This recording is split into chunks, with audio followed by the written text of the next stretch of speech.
All right. Well, good afternoon, everyone. We're in the middle of Lead Prevention Week, and we wanted to highlight some really extraordinary work that's happening at the City of Minneapolis. But most notably, we wanted to make sure that a value was baked into people's brains, which is that, look, everybody deserves to live in a home that is safe and is lead-free.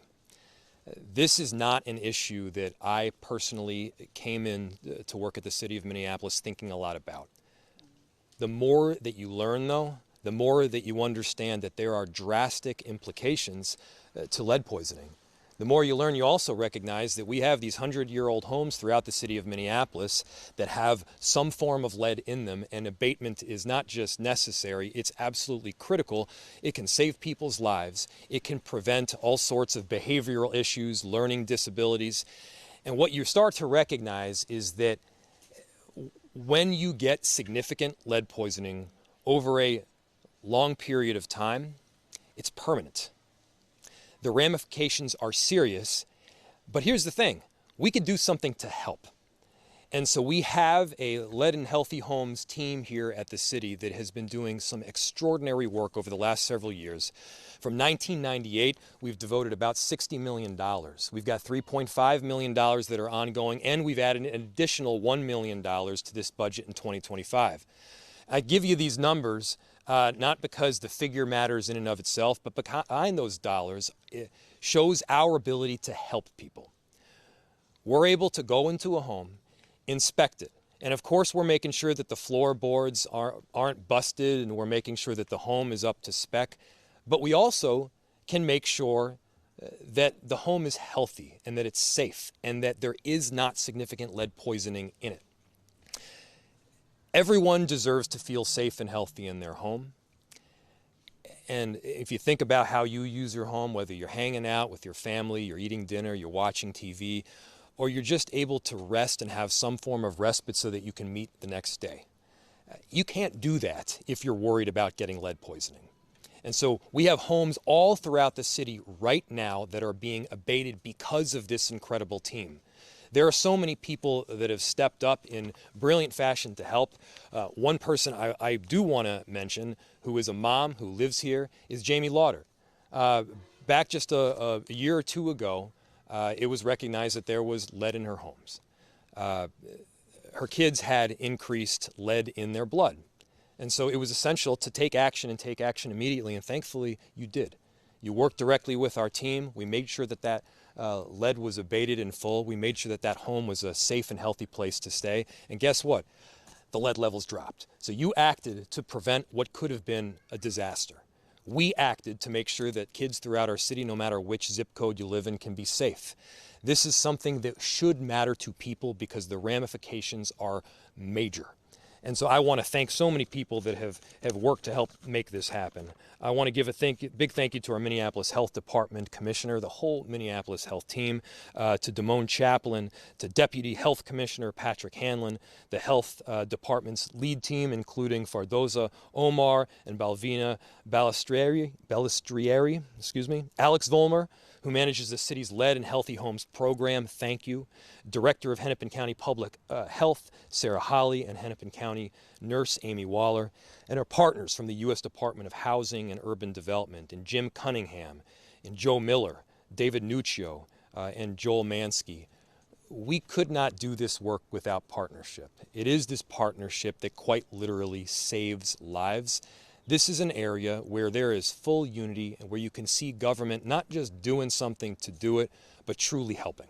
So I'm truly proud of this work. I want to turn it over to Councilmember Jason Chavez, who cares deeply about his commitment, not just to the ward, but to this work at hand. And so, Councilmember. Thank you, Mayor Fry. Hi, everyone. Jason Chavez, City Council member of this area. Before I begin, I just want to say I'm proud to be here standing next to the mayor, my colleague, Councilmember Ellison, our incredible city staff who have been working on this for a long time and have been doing really great work, along with our other partners here today, like the county and the federal government. But I also want to thank Jamie for allowing us to be in your beautiful home, making sure that we can address this issue. I think it's a beautiful story that we get to share to the public. There's a beautiful YouTube video of you you speaking as well, but letting you know that this actually changes people's lives, and it's about protecting our young children in our city. And the part of me being here today is to show that the mayor and the city council are recommitting to this program, making sure that we continue to fund this, making sure that we're saving children's lives. Literally, this program genuinely saves our residents' lives. You know, I've been honestly exhausted of hearing too many stories of folks in Ward 9, folks in Northside, particularly folks that live in the green zones who have been disproportionately impacted from this, and making sure that moving forward we continue to commit funding and support for prevention, intervention, and making sure we can help people's homes. So just want to say that, and also want to pass it to my colleague, Councilmember Ellison, who represents the North Side, who has been fighting for this issue for a very long time before I was even on the council. So, Councilmember. Thank you all. Welcome. My name is Jeremiah Ellison, and I represent Ward 5 on the north side of Minneapolis. And, you know, this is one of those issues that I came into office caring deeply about because one of the things on the campaign trail I remember a long time ago that I kept hearing over and over again is that the number of single-family homes that had elevated lead levels, that had lead exposure, were on the north side. And as a council member, you know, we're sort of supposed to be selfish about representing our ward, but the more you learn about the issue, the more you realize just how many of our residents all across the city are dealing with this. So obviously we're here on the south side because we're supporting a family. We're supporting our residents in remediating this issue. I want to thank, just to add one more shout out to the pile, Lisa Smeested, who's now retired, was the person who taught me everything I know about this issue, and I think put me in a position to competently and adequately advocate from the council level, from this level. And so this is work we're going to stay committed to. I think it's 1.1. 1.2, 1.3, I'm kidding, $1 million more that we're going to be putting towards, and then obviously we're out there fighting for more money from every level of government to collaborate with intergovernmentally to make sure that we can really attack this issue. We started putting historic investments into remediation to make sure that we can get ahead of waiting until children are exposed. We started that historic investment a number of years ago, 2020, 2021. And so I'm happy to continue it here today. But we only know so much about this issue from the policymaker level, and so I want to invite some of our subject matter experts, some of our staff who do the day-to-day work, who work with our residents, and so I want to invite Alex Vollmer, the manager of Lead and Healthy Homes. Alex. Hi, everybody. Thank you so much for being here. Just want to first say thank you to Mayor Frey, Councilmember Chavez, Councilmember Ellison for all their support in the mission that we are working towards. So just want to say that, you know, lead poisoning is 100% preventable. And the way that it is that it's by knowing hazards, and it's by controlling for those risks. So really what our goal is, the standard method for responding to lead hazards in homes has been to get involved after a child has been lead poisoned. And really what our goal is to move towards a method of prevention and getting to houses before children are harmed. By using our historical records of where children are poisoned and how they are poisoned, we can use a data-driven approach to get ahead of those problems. We want to make sure that families are safe. We don't want our children to be used as lead detectors. We want to make sure that all houses in Minneapolis are safe. We believe that affordable housing should not be substandard housing. We want to provide Minneapolis property owners and residents with tools to make sure that they can keep their families safe. So some of those tools are point-by-point testing of painted surfaces, testing of soil and water, simple strategies to manage exposure to lead hazards, and access to licensed contractors, and financial resources. We're really fortunate, as been mentioned, to receive funding from the federal government as well as our local government to help families mitigate these risks and get ahead of the problem. So just in 2024, I just wanted to highlight some of the work that we've been doing so far. with this funds, we've held 19 lead education events out in the community. During those lead education events, we tested 265 children for blood lead levels. We actually did it with the partnership of Sustainable Resources and our Leady Eddy van, which is over here to my left. And finally, we assisted more than 200 families through our grant programs to remediate those lead hazards. So we're really proud of the work that we're doing. It's really an honor to be able to take this broad public health concept of children should not be lead poisoned and bring it down to individual households and families because it just makes such a big impact for them. So thanks again for being here today. And I just wanted to introduce Jamie Lauder here. She's one of the family members that we've had the honor of working with, and so we're really grateful to her support as well. So I just wanted to give her a chance to say some words too. Thank you. All right, Jamie. So my name is Jamie Laudert, and I brought my 2 children into their doctor appointments for just routine checkup, and they tested for lead. We found out that they had high lead levels, and they had to notify Hennepin County, who had a nurse contact me to get me some resources on some nutritional snacks and food that could help and some cleaning tips. From there, they sent my information to the city of Minneapolis, and I got a caseworker. The caseworker came to my house to do an inspection to find out where exactly the lead was in our house and how it was getting into my kids' bodies, how it was impacting them. I was very grateful for them. They informed me about a program that they do with a grant and that they could better my home in many different ways. They got us new windows. They peeled some of our chipping paint and our porch. They put new treads on stairs in our basement and repainted them as well. And it was very helpful for all the resources that they were able to get to us in regards to how to better my kids' lives. It was quite alarming, and I was very worried when I first found out what it can do to my children's brains for their development. So it was amazing to have them give us the resources to help better them. After, it's been a year now, the kids are all within the lead levels. They've gone significantly down, and I am so incredibly grateful for all that we received from the city of Minneapolis. We never would have been able to afford all of the things that they gave to us. And if we tried to do it ourselves, it would have taken us many years to get this work done. So we are so incredibly grateful. Thank you.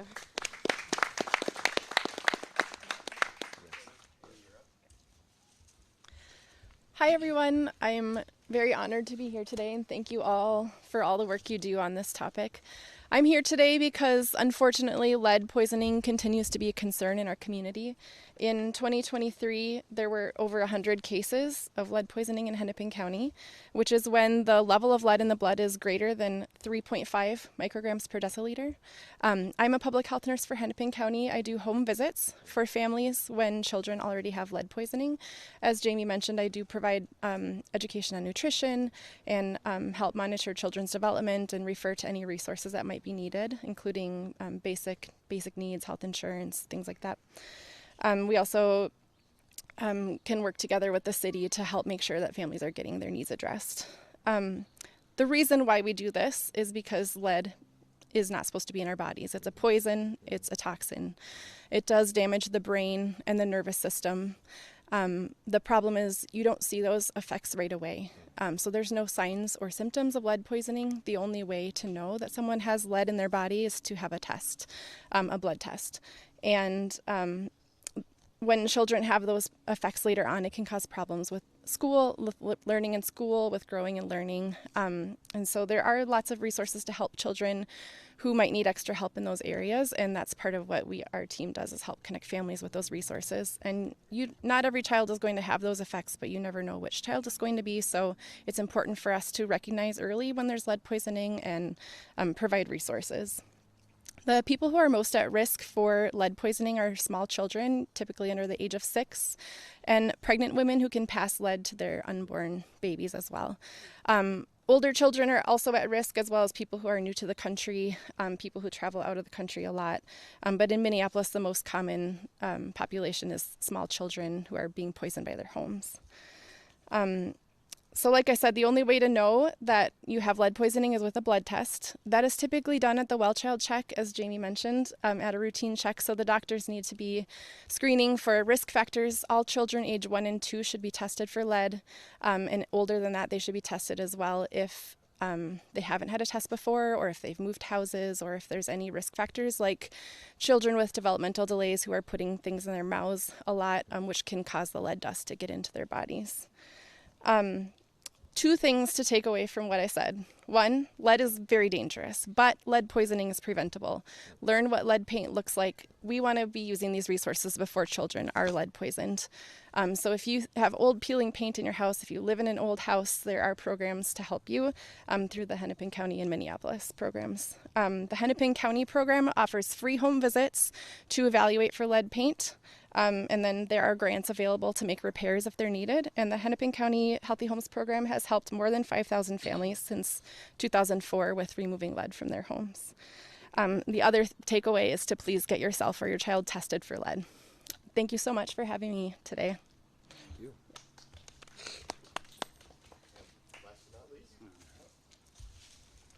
Hi, everyone. Peter Hunter, Assistant Deputy Secretary for Field Policy and Management at HUD.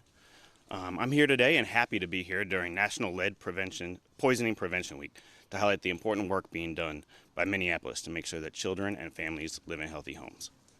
The Biden-Harris administration is working to ensure a future where every child and every family can live safely in their communities without the fear and harmful effects of lead exposure. Programs like HUD's lead demonstration grants are helping us get there. Preventing lead poisoning is a top priority for HUD, and we are committed to protecting homeowners and renters from the hazards of lead exposure by safeguarding homes and expanding access to preventative and intervention services. That's why I'm proud to be here today, presenting the City of Minneapolis with an award of $6,750,000 for lead hazard reduction and healthy homes activities. Right. With my colleague Joe Miller in the Office of Lead Hazard Control and Healthy Homes, I'd like to present this check to you, Mayor, for lead hazard prevention and healthy homes activities. We are so deeply grateful at the City of Minneapolis. Thank you to the Biden-Harris administration. Thank you to HUD. Thank you to your belief in the collective partnership that we have here. With this money, we're setting the goal of being the first city to eliminate childhood lead poisoning. And we're going to make it happen together.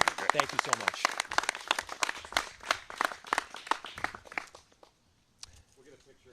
We'll do the picture after, yeah. I just want to make sure the zeros weren't hidden there. We'll open it up for questions, then we'll get pictures.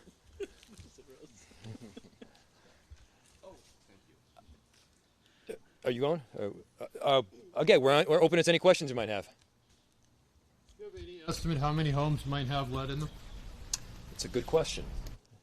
Alex? Lead paint was banned from houses, from use in residential houses in 1978. So any home that's built before 1978 has the potential to have lead-based paint inside of it. Minneapolis has about 80% of its houses built before that time period. So it's a lot of houses in Minneapolis that still have lead-based paint in them. How long does the abatement process typically take? Thanks for that question. So the abatement process, the actual physical abatement usually takes a few days. You know, we do strategic and comprehensive contracted work. We really focus on friction surfaces that really harm children. So windows, porch floors, doors, stairs, things like that. So the actual process for doing the abatement takes a few days. In order to set everything up, that could be, you know, doing the inspection, finding out where the hazards are, consulting with contractors, consulting with the families on how to make this work. It takes a few months to get that done. Amy, this is a question for you. Do you mind talking about if you noticed any sort of changes in your children before receiving the official diagnosis and how your kiddos are doing now? Yeah, so I did not notice any changes actually, but my husband did notice my then 2-year-old picking things out of the windowsill, which is, it clicked when we got the lead test results back and they were high that we had lead paint in this house. You know, my house It was my grandparents' house, so it's over 100 years old. And I had no idea that that original paint that was on there that was chipping, he was going and eating it, and that's where he was getting a lot of his lead poisoning from.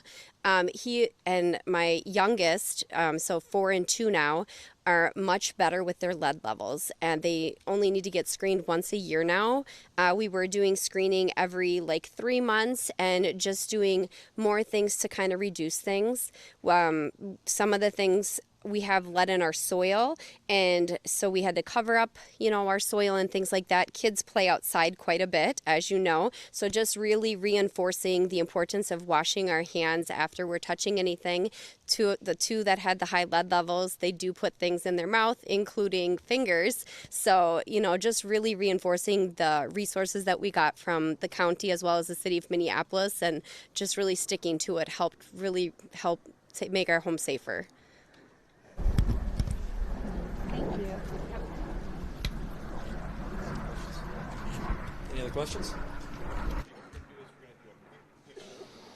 Yeah. Peter and then the mayor and Damone flank each side, and then the Minneapolis is there. And then for the media, who wants it, Jamie, if it's okay, I think in the backyard, right? You can get some shots of her 2 children playing in the back, and then we can talk about if you can get inside and take pictures of the windows that are replaced. And then I do have some before pictures. If you guys give me your emails, I can send you. Sound good? Okay, Sounds good. great. Peter, do you want to be in the middle? And we'll take this away. Grab that check. And I'm going to try not to get in your way here. Yep. Yeah. Yes, Damone's birthday. All right. I'm going to kneel down and hopefully this works. Okay, everybody. I'm going to take a couple, so bear with me. 1, 2, 3, and then I'm going to get a little closer. Perfect. Could I get one with Mayor, Peter, Damone, Alex, and come on, Patrick, you got to be in there. And Fardoza? Yeah. Thanks. There you go.